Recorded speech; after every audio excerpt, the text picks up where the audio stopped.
नमस्कार क्लास, मैं मोनू चौधरी और ज्योग्राफी की इस ऑनलाइन जर्नी में आपका हार्दिक स्वागत करता हूं। कक्षा 12 का मानव भूगोल के मूल सिद्धांत जो हमारी पुस्तक है उसका चैप्टर 8 हम पढ़ रहे हैं, जिसमें हम परिवहन और संचार की बात कर रहे हैं। अपनी बातों तक कैसे टेक्नोलॉजी के माध्यम से एक दूसरे तक पहुंचाना संचार है, और किसी भी वस्तु को अपने ऊपर ढोकर या अपने ऊपर बिठाकर या एक स्थान से दूसरे स्थान पर पहुंचाने में जो सहायक सामग्री होती है उसको हम परिवहन के नाम से जानते हैं। ये बेसिक परिभाषा है।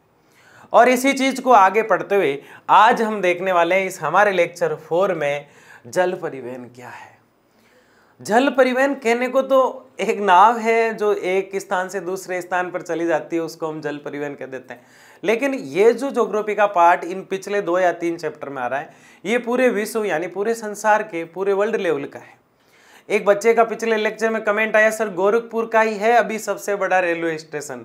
तो मैं उस बात को एग्री करता हूं, लेकिन मैं भारत का रेलवे स्टेशन नहीं पढ़ा रहा हूं। अभी मैं जो आपको पढ़ा रहा हूं वो पूरे विश्व लेवल की ज्योग्राफी की बात कर रहे हैं, और वो हमारे 6 जो लेक्चर चैप्टर थे वहां तक जो है व्यवसाय से संबंधित जो लेक्चर थे और चैप्टर थे उनमें तो भारत और विश्व का भूगोल सेम सा ही हो जाता है। लेकिन अब जो ये 3-4 चैप्टर आ रहे हैं जिसमें अंतर्राष्ट्रीय व्यापार भी है, जिसमें परिवहन भी है, संचार भी है, तो ये पूरे विश्व लेवल का हो जाता है। जैसे हम दूसरी वाली बुक अगले वीक में जब शुरू करेंगे तो उसमें हम देखेंगे कि सारी चीज़ें भारत की होगी, तो उसमें आपका गोरखपुर भी आएगा। समझ गए मेरी बात को? इसलिए उदास नहीं होना है। अब सबसे बड़ी बात यह है कि जल परिवहन जो है उसमें ऐसे ऐसे नाम आएंगे, और हमारा एक ही सिद्धांत रहा है कि क्लास में क्लास हम याद करते हुए आगे बढ़ेंगे। तो अब हम जो चीज देखने वाले हैं, जल परिवहन तो हम पढ़ ही रहे हैं, लेकिन जल परिवहन के साथ साथ पूरे परिवहन में से 3 क्वेश्चन ऐसे हैं जो हर बार बोर्ड के एग्जाम में पूछे जाते हैं। हालांकि वो एक ही नंबर का आता है, कितने नंबर का आता है, लेकिन वो इतना कंफ्यूजन क्रिएट कर देता है। तो आज उसको हम समझ ही लेते हैं कि वो कौन सा है जो सबसे ज्यादा हमें डिस्टर्ब कर देता है। तो सबसे पहले आप एक बात याद रखें, सबसे पहले एक बात याद रखें, सबसे सस्ता परिवहन, सबसे सस्ता परिवहन कौन सा है बताओ, दौड़ाओ दिमाग। सबसे सस्ता परिवहन है जल परिवहन। कौन सा है? जल परिवहन। एक लकड़ी की जो है बोट बना लो, आराम से पानी में तैरो, कोई मना नहीं करने वाला है। जल परिवहन सबसे सस्ता परिवहन है, ये याद रखना है। दूसरा, 4-5 गांव जहां जुड़े रहते हैं ना, वहां सड़क ही उनके लिए जीवन रेखा होती है। क्योंकि हमने बात की थी कि ना तो हमारे घर के ऊपर एयरपोर्ट लैंड करता है, ना ही वहां से टेक ऑफ करता है। सबसे पहले इस्तेमाल घर से बाहर निकलते ही ना समुद्र है ना महासागर है, नाव का इस्तेमाल नहीं कर सकते, ना फ्लाइट से जा सकते हैं आ सकते घर से डायरेक्ट, पहले सड़क का इस्तेमाल करना पड़ेगा। लेकिन शहरों में तो ये सुविधाएं हो सकती है, मतलब एयरपोर्ट वगैरह की, और महासागर वगैरह शहरों के पास में भी होते हैं जैसे बॉम्बे वगैरह है। लेकिन सड़कें जो है मुख्यतः गांव की जीवन रेखा कहलाती है। इसीलिए मैं बता रहा हूं, गांव की जीवन रेखा कौन कहलाती है? सड़कें। कौन कहलाती है भाई? सड़कें। यह सवाल पूछा जाता है। तीसरा सबसे महत्वपूर्ण सवाल है, तो क्या दोनों महत्वपूर्ण नहीं थे? यानी कि यह भी महत्वपूर्ण है जो अब लिख रहे हैं हम, और यह है सबसे तेज गति से चलने वाला परिवहन। आप खुद समझते हैं, तो वहां लिखा क्या रहता है? तीव्रगामी, यानी तेज गति से। सबसे तीव्रगामी परिवहन कौन सा है बताओ? वायु परिवहन। कौन सा है भाई? वायु परिवहन। ठीक है, ये आप समझ गए।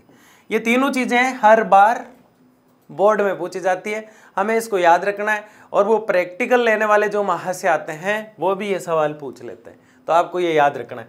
अब हम शुरू कर रहे हैं जल परिवहन को, बहुत ही डिटेल से, बड़े ही शानदार तरीके से, मस्ती के साथ एंजॉय करते हुए पढ़ना है कि जल परिवहन क्या है। जब परिवहन महासागरों, किसमें? पानी पानी पानी पानी, आज तू पानी पानी, आज मैं पानी पानी वाला मामला है। पूरा ही जल परिवहन पानी पर चलेगा। किस पर चलेगा? पानी पर। इसलिए उसका नाम क्या है? जल परिवहन है। ठीक है, तो सर इसको पढ़ने की कहाँ जरूरत है? जब परिवहन महासागरों, सागरों, झीलों नदियों व नहरों के माध्यम से हो तो इसे जल परिवहन कहते हैं। महासागर में पानी है, सागर में पानी है, झील में पानी है, नहर में पानी है, नदियों में पानी है, जब जल से परिवहन होता हो, जैसे कि मैं लंदन शहर के स्टूडियो में आता हूं तो मेरे घर से लंदन शहर के स्टूडियो में आने के लिए बीच में एक झील पड़ती है और उस झील में से अभी तक बोटिंग की अच्छी इतनी लंबी व्यवस्था नहीं है, एक टापू है वहां तक जाने की तो है, लेकिन यहाँ से मान लो कि मैं जहाँ से आया हूँ मुझे वहाँ से घूमकर जो है सड़क परिवहन के माध्यम से आना पड़ता है। किसके माध्यम से आना पड़ता है? सड़क परिवहन के माध्यम से। अगर यहाँ जल परिवहन की व्यवस्था बीच में हो जाए तो मेरा समय बच जाए और इतना महंगा नहीं पड़े, क्योंकि मैं और आप दोनों जानते हैं सबसे सस्ता परिवहन कौन सा परिवहन? जल परिवहन। अब देखिए यहाँ पे सागर हो चाहे झील हो, सब में पानी की बात हो रही है और पानी के अंदर लोगों का आवागमन जो सुचारू रूप से चलाता है वो जल परिवहन होता है। अभी आसान लग रहा है, अभी आगे देखना है ना। वर्तमान में भारत में 11 राष्ट्रीय राजमार्ग है। कितने हैं? 11। ये याद रखना है। वर्तमान में भारत में 111 राष्ट्रीय राजमार्ग है। यहाँ पे 11 आ गया, 111। कितने हैं भाई? 111 राष्ट्रीय राजमार्ग है, ये आपको याद रखना है। आगे देखिएगा, जल परिवहन की प्रमुख विशेषताएं। जल परिवहन की यानी कि जल परिवहन जो है वो क्यों खास है, ऐसे क्या गुण है उसमें, ये हम देखने वाले हैं। ट्रांसपोर्ट के सभी परिवहन में जल परिवहन मुख्यतः सबसे सस्ता और आसान है। ये बात तो हम कर ही चुके। सबसे सस्ता कौन सा? जल परिवहन। सबसे आसान कौन सा? जल परिवहन। खतरे भी कम है। कैसे?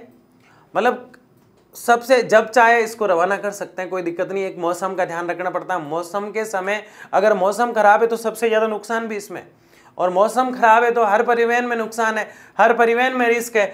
लेकिन ट्रांसपोर्ट के सभी परिवहन में मतलब आवागमन के सभी परिवहन में सबसे अगर सस्ता पड़ता है तो वो कौन सा है? जल परिवहन।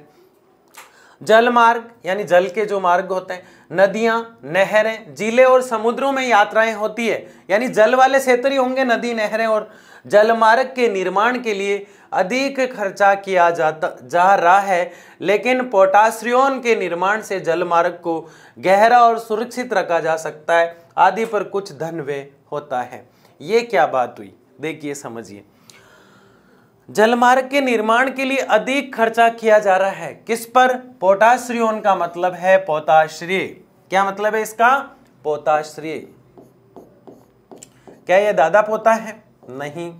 पोताश्रय का मतलब है बंदरगाह। पोताश्रय का क्या मतलब है? सीधा सीधा समझने की दृष्टि से बंदरगाह। क्या बंदर रहते हैं? नहीं, नाव ठहरती है। कौन ठहरती है? नाव ठहरती है। नाव ठहरती है किस पे? पोटाश्रियोन या पोताश्रय पर नावें रुकती है। जैसे रेलवे स्टेशन पर कौन रुकेगा?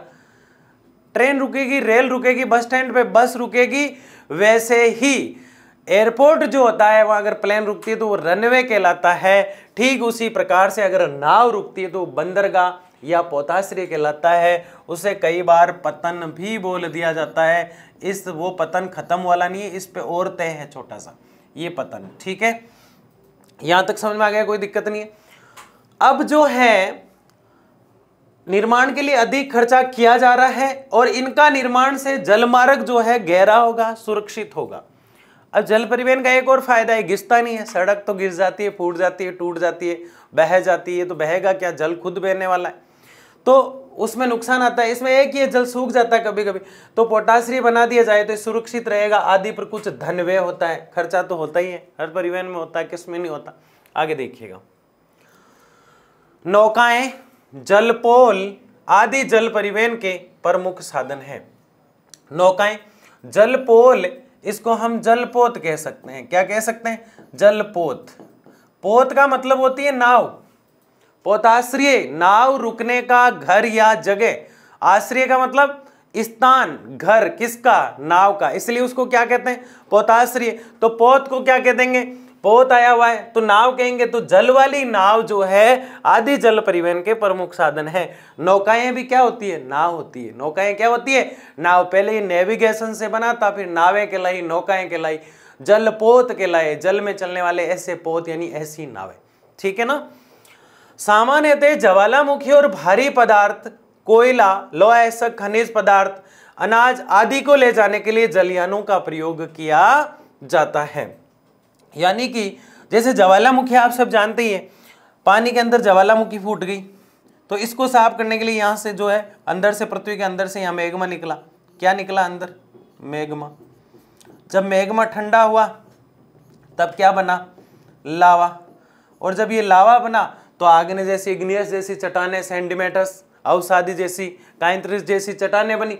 तो ये जो है इसको ले जाने का काम भारी पदार्थ कोयला हो गया। अब ये तो कचरा साफ कर रहे हैं यहाँ पे, लेकिन ये कोयला जो है एक स्थान से दूसरे स्थान पर ले जाना, जैसे जर्मनी के रूर क्षेत्र से लाना है भारत, तो किसी क्षेत्र में लाके उसको रख दिया जहाँ से नाव जा रही हो और वहाँ से फिर भारत ले आ जाता है। जैसे यहाँ से श्रीलंका कुछ पहुँचाना तो नाव के माध्यम से सस्ता पड़ेगा, तो हम कोई कोयला मान लो यहाँ से पहुँचाना है। भारत का लोहा इस्पात मजबूत है। भारत का लोहा इस्पात क्या है? इस्पात मतलब लोहा मजबूत, पका हुआ लोहा इस्पात कहलाता है। कच्चा लोहा, उसमें मैग्नीशियम, कोका और सब कुछ डाल के गर्म कर देते हैं। जब लोहा अयस्क कच्चा होता है तब उसको लोहा अयस्क बोलते हैं। जब लोहा कच्चा होता है तब लोहा अयस्क बोलते हैं। मैग्नीज कोका मिला के भट्टी पर गर्म करके उसे पक्का बना दिया जाता है तो वो लोहा इस्पात कहलाता है, जिससे फिर बाद में जो हम चाहे वो बना सकते हैं। तो वो लोहा, कच्चा लोहा हमें मान लो यहाँ से श्रीलंका भेजना है, लोहा इस्पात में भारत अग्रणी रहा है, मसालों में भारत अग्रणी रहा है, तो यहाँ से हमें मसाले वगैरह कुछ भी श्रीलंका अगर भेजना है, या फिर आप पुर्तगाल से जो 1498 में मई में वास्को डी गामा आया कालीकट बंदरगाह से, जिसने भारत की खोज की, भारत तो पहले से ही था, उसने बताया ये जगह है भारत, और यहाँ से वो काली मिर्च और मसाले लेके गया और वहाँ जाके उसने सेल आउट किए पुर्तगाल में। 60 गुना उसको मुनाफा हुआ। लेगा किस मार्ग से? लेके किस मार्ग से गया? तो जल परिवहन के माध्यम से लेके गया था, नाव के माध्यम से। किसके माध्यम से? नाव के माध्यम से। ठीक है, तो नाव बहुत पुरानी है, नाव काफी समय से चली आ रही है। सबसे पहले परिवहनों में अगर सुचारू रूप से, सही व्यवस्थित तरीके से पहले इस्तेमाल जिस परिवहन का हुआ तो सड़क के लगभग बराबरी स्तर पे चल रहा था। कौन सा? जल परिवहन। तो कोयला ले जाता है, लोहा अयस्क ले जाता है, बता दिया मैंने, खनिज पदार्थ ले जाता है, अनाज आदि को ले जाने के लिए जलयानों का प्रयोग किया जाता है। यानी कुछ भी ले जाने के लिए हम जलयानों का प्रयोग कर सकते हैं अगर वहाँ आसपास समुद्र, नहर, झीलें आदि हो तो।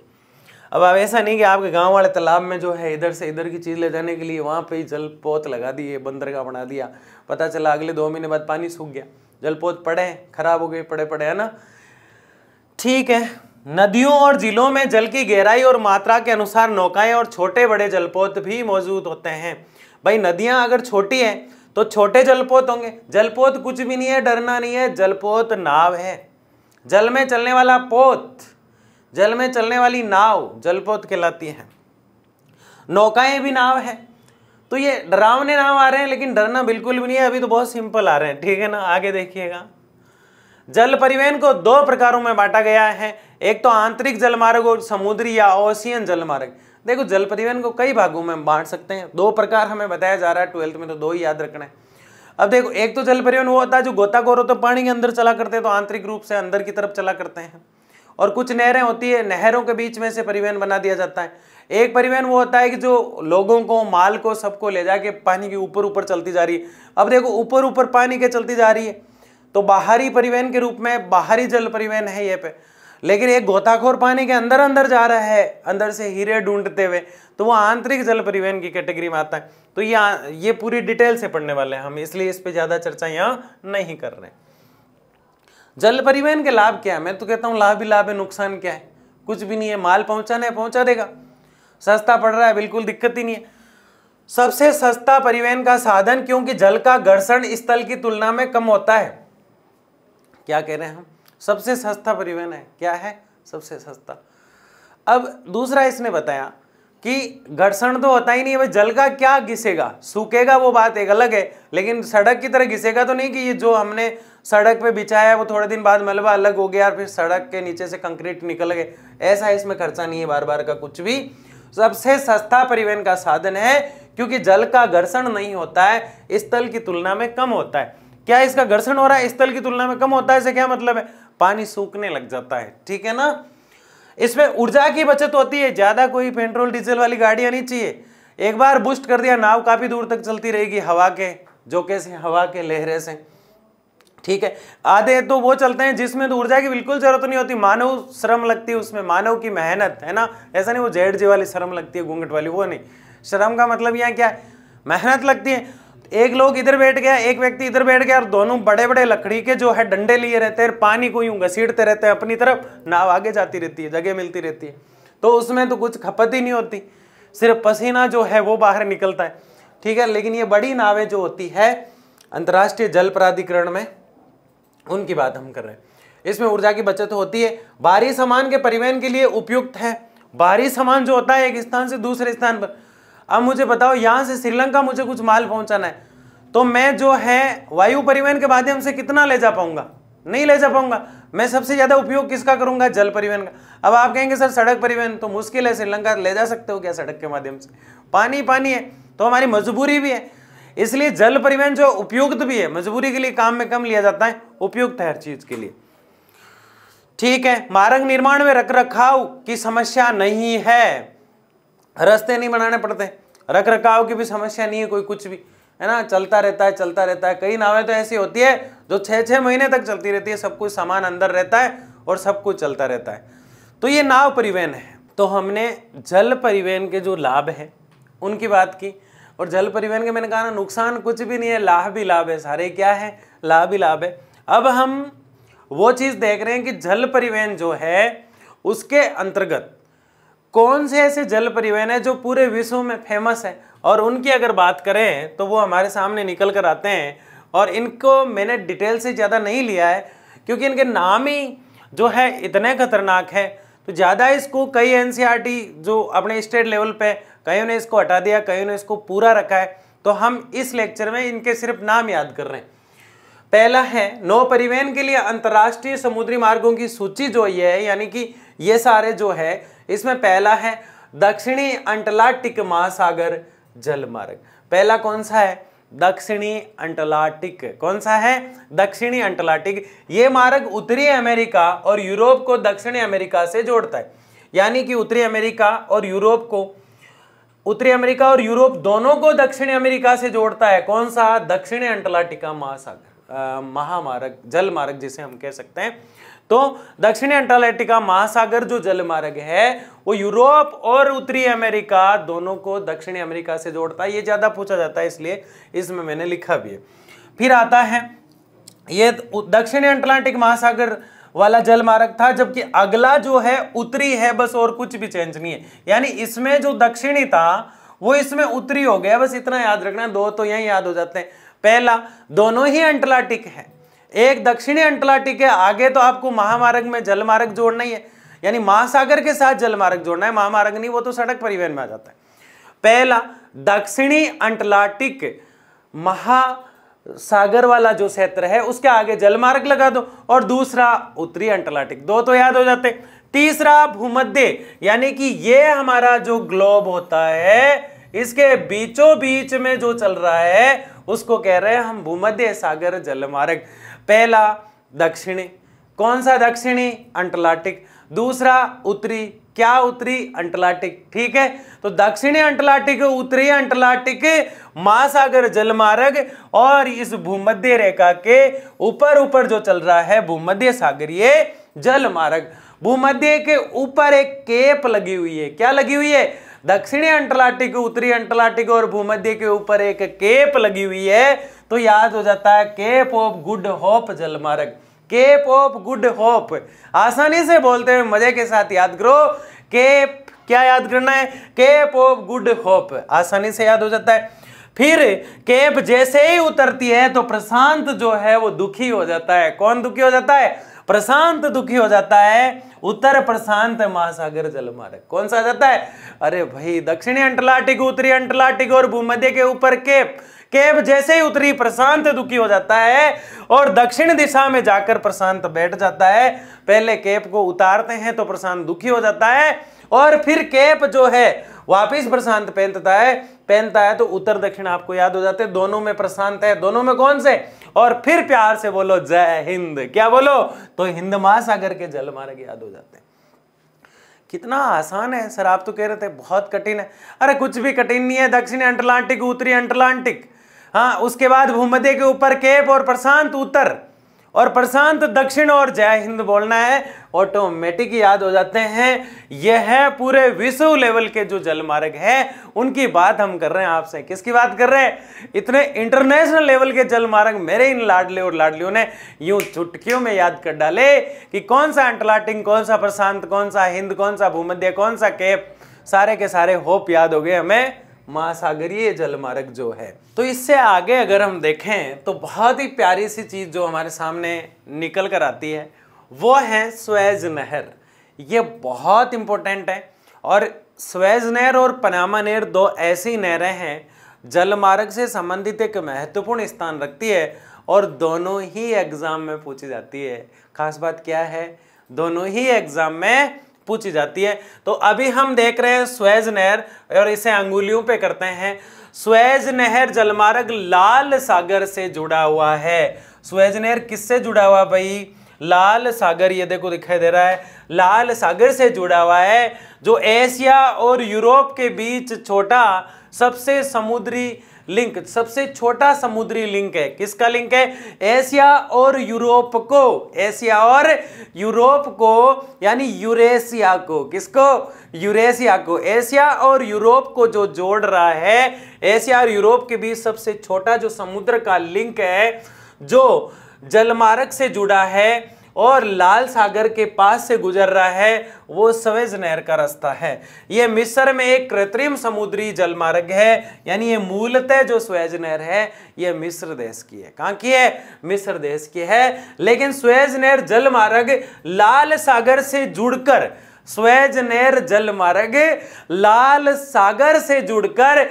यूरोप और एशिया को मिलाता है। फिर से सुन लाडले, स्वेज नहर जो जलमार्ग है वो लाल सागर से जुड़कर यूरोप और एशिया को मिलाता है, लेकिन ये मिस्र का है। कहाँ का है? मिस्र का है और इसका समुद्री लिंक जो है यूरोप एशिया से कनेक्ट है। स्वेज नहर प्राकृतिक रूप से अफ्रीका और एशिया को विभाजित करती है। मिलाती किसको है?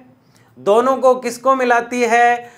सिर्फ यूरोप और एशिया। अलग किसको कर देती है? अरे ये लाल सागर से जो बात कर रही थी, कहां से बात कर रही थी? लाल सागर से बात कर रही थी। मिस्र देश में बनी हुई है। एशिया यूरोप को तो मिला रही थी, लेकिन एशिया से अफ्रीका को दूर भगा रही थी। किससे ब्रेकअप करवा रही है? एशिया का अफ्रीका से ब्रेकअप करवा रही है। किससे वार्तालाप करा रही है? एशिया का यूरोप से करा रही है। कहाँ की है भाई? मिस्र की है। मजे मजे में याद कर लेना है। स्वेज नहर मिस्र में स्वेज इस्तमास को पार करती है। जगह है स्वेज इस्तमास। क्या है? इस्तमास को पार करती है। ये लगभग 193 किलोमीटर लंबी है। पक्का याद कर लो। 193 किलोमीटर लंबी है स्वेज नहर। कितनी है? 193। ये तो यहीं याद कर लो आप। ये पक्का लिखना है, पहला पॉइंट आपको। ठीक है, क्या क्या याद रखना है? लाल सागर याद रखना है, मिस्र देश को याद रखना है, एशिया और यूरोप को मिलाती है और अफ्रीका और एशिया को अलग कर देती है। ऐसी स्वेज नहर किस काम की? जिसकी लंबाई 193 किलोमीटर है। इसमें 3 प्राकृतिक जिले हैं। कितनी जिले हैं? तो पीछे वाला आंकड़ा याद रखो, बस 3। 193 किलोमीटर, 3 जिले। इसकी ज्यादा रिपीटेशन नहीं चलेगा, ठीक है ना? प्राकृतिक जिले शामिल है। आगे देखिए, 1859 और 1869 यानी 1859 और 1869 के बीच इन 10 साल में जो उथल पुथल हुआ, स्वेज नहर कंपनी द्वारा निर्मित की गई। इसे यानी इसे बनाने में 10 साल का समय लगा, इसे डेवलप करने में। और क्या है? स्वेज नहर की आधिकारिक तौर पर 17 नवंबर 1869 यानी 1879 को शुरुआत हुई। किस देश में? मिस्र से। यानी इसमें नाम क्या क्या याद रखना है आपको? मैंने बता दिया बार बार कि लाल सागर आपको याद रखना है, मिस्र आपको याद रखना है, 193 किलोमीटर आपको याद रखना है, 3 इसमें जिले हैं ये आपको याद रखना है। 10 वर्ष इसे बनाने में समय लगा। कितना वर्ष? 10 वर्ष इसमें समय लगा। ठीक है, स्वेज नहर कंपनी द्वारा निर्मित स्वेज नहर की आधिकारिक घोषणा पक्का याद रखना है। 3 नहरें आप याद रख रहे हो, कोई दिक्कत नहीं है। 193 आप किलोमीटर लंबाई इसकी याद रख रहे हो, कोई दिक्कत नहीं है। लेकिन 10 साल इसको बनाने में समय लगा, ये भी आपको याद रखना है। यानी कि 1859 से लेकर 1869 तक इसको बनाने का जो समय लगा वो कितना कठिन समय गुजरा होगा। जब नहर को बनाया जाता है तो बहुत समय लगता है। आप समुद्र और महासागर को नहीं बना सकते, गलतफहमी मत पाल लेना। आप सिर्फ और हम सिर्फ नहर को बना सकते हैं, और ये 17 नवंबर खतरा पैदा कर सकता है। अगर आपको एग्जाम में याद नहीं है, 17 नवंबर 1869 की इसकी शुरुआत हो गई थी। ये नहर नहर नहीं है तो क्या है, ये नहर ही है। इसमें एक नहर याद रखना है, और लाल सागर के माध्यम से उत्तरी अंटार्कटिक और हिंद महासागर के बीच जल मार्ग को अधिक सीधा मार्ग प्रदान करती है। ये देखो, लाल हिंद लाल हिंद लाल, ऐसे याद रख लो, लाल सागर और हिंद के बीच में रास्ता देती है। अरब सागर से याद रखें, भारत के पास की अगर अरब सागर की बात करें तो भारत से अरब सागर इस तरफ है, अरब सागर, और इधर है बंगाल की खाड़ी, बंगाल की खाड़ी। तो आपको ये मोटा मोटा आइडिया लग जाएगा कि ये चीज किस तरफ है। भारत से इस तरफ है तो किस तरफ होगी सुएज नहर। इसके अलावा यहां भारत में लक्षद्वीप है, और यहां भारत में अंडमान निकोबार, ग्रेट निकोबार है, ठीक है। अरब सागर से यूरोप की यात्रा की दूरी इस नहर से 8,900 किलोमीटर कम हो जाती है। क्या हो जाती है? 8,900 किलोमीटर कम हो जाती है। यानी कि जैसे मान लो मैंने कहा ना कि मैं जब ऑफिस आता हूं रिकॉर्डिंग के लिए, तो मेरे घर से मैं सड़क परिवहन के माध्यम से आता हूं, तो उधर से मुझे घूम के आना पड़ता है, जो दायरा लगभग 6-7 किलोमीटर का है। अगर बीच में जो झील है, और वाकई है, ऐसे नहीं कि बात ऐसी टिप्पे में की जा रही है, वास्तव में एक झील है। अगर वहां से जल परिवहन का साधन मिल जाए, मुझे एक नाव लेनी पड़ेगी, फिर दूरी जो है मात्र 3 किलोमीटर हो जाएगी। आधी दूरी घटी कि नहीं घटी? यानी ऐसे 7 किलोमीटर आ रहा हूं और 5 जल मार्ग से आऊं तो 3 किलोमीटर है, और उधर से सड़क मार्ग से आऊं तो 7 किलोमीटर है, तो 4 किलोमीटर का गैप आया कि नहीं आया? ठीक वैसे ही गैप आया है कि अरब सागर से यूरोप की यात्रा अगर इस नहर के माध्यम से करते हैं तो दूरी दूरी दूरी घट जाती है। कितनी? 8,900 किलोमीटर। भाई बहुत बड़ी बात है, लगभग 9,000 के आसपास आंकड़ा चला गया। समझ रहे हो मेरी बात को? आगे देखिए, ये लो जी, पजामा नहर नहीं है, ये पनामा नहर है। कौन सी नहर है? पनामा नहर है। पहले थी सुएज नहर। लाल सागर को याद रखना है भाई, और यूरोप और एशिया को मिलाती है। यूरोप और एशिया को मिलाने के बाद यूरोप एशिया जो है, यूरोप को याद नहीं करके यहाँ पे अलग किसको करती है? मिलाती किसको? यूरोप एशिया, कोई दिक्कत नहीं। अलग किसको कर रही थी? एशिया और अफ्रीका को। लाल सागर, मिस्र, 3 झीलें, 193 किलोमीटर, सारी चीजें याद करने के बाद हम पनामा नहर की बात कर रहे हैं। और पनामा नहर उतनी ही महत्वपूर्ण है जितनी सुएज नहर है, और जितने वो जल मार्ग थे विश्व के, जो हमने याद कर लिए थे प्रशांत नाम से, हिंद नाम से, केप नाम से, भूमध्य नाम से, उत्तर अंटार्कटिका और दक्षिणी अंटार्कटिका। अब ये नहर जो है पनामा नहर, पश्चिम प्रशांत महासागर को जोड़ती है और पूर्व में अंटार्कटिका महासागर को जोड़ती है। अब देखो ऐसे, ये तो हो गया पूर्व और ये हो गया पश्चिम। अब पूर्व में किसको जोड़ेगी? अंटार्कटिका को, और इधर किसको जोड़ेगी? प्रशांत महासागर को। तो देखिए, ये नहर पश्चिम में प्रशांत महासागर, यानी इधर प्रशांत महासागर। अब आपका कैमरा अगर इधर है तो हमेशा याद रखें, ऊपर तो उत्तर होता है, नीचे दक्षिण होता है, बाकी आपको डिसाइड करना होता है कि किधर क्या है। यानी इतना याद रखना है कि भारत के जो 7 सिस्टर स्टेट है वो हमेशा पूर्वांचल यानी पूर्व की तरफ आ रहे हैं, तो आपका डिसाइड हो जाएगा दिशा का, है ना। बाकी मैपिंग हम करने वाले हैं बहुत जल्द। तो उत्तर दक्षिण, और इधर मैं यहां खड़ा हूं तो यहां से इस तरफ मैंने पूर्व लिया, इस तरफ पश्चिम लिया, तो अगर इस तरफ मैं पश्चिम ले रहा हूं तो पश्चिम में प्रशांत महासागर और पूर्व में अंटार्कटिका। प्रशांत और अंटार्कटिका को जो मिलाती है पनामा नहर है। तो क्या याद रखें भाई? पनामा पीए है। पनामा क्या है? पीए है। प्रशांत और अंटार्कटिका को मिलाती है, प्रशांत और अंटार्कटिका को मिलाती है। पी ऐसे याद हो जाता है। निर्माण किसने किया?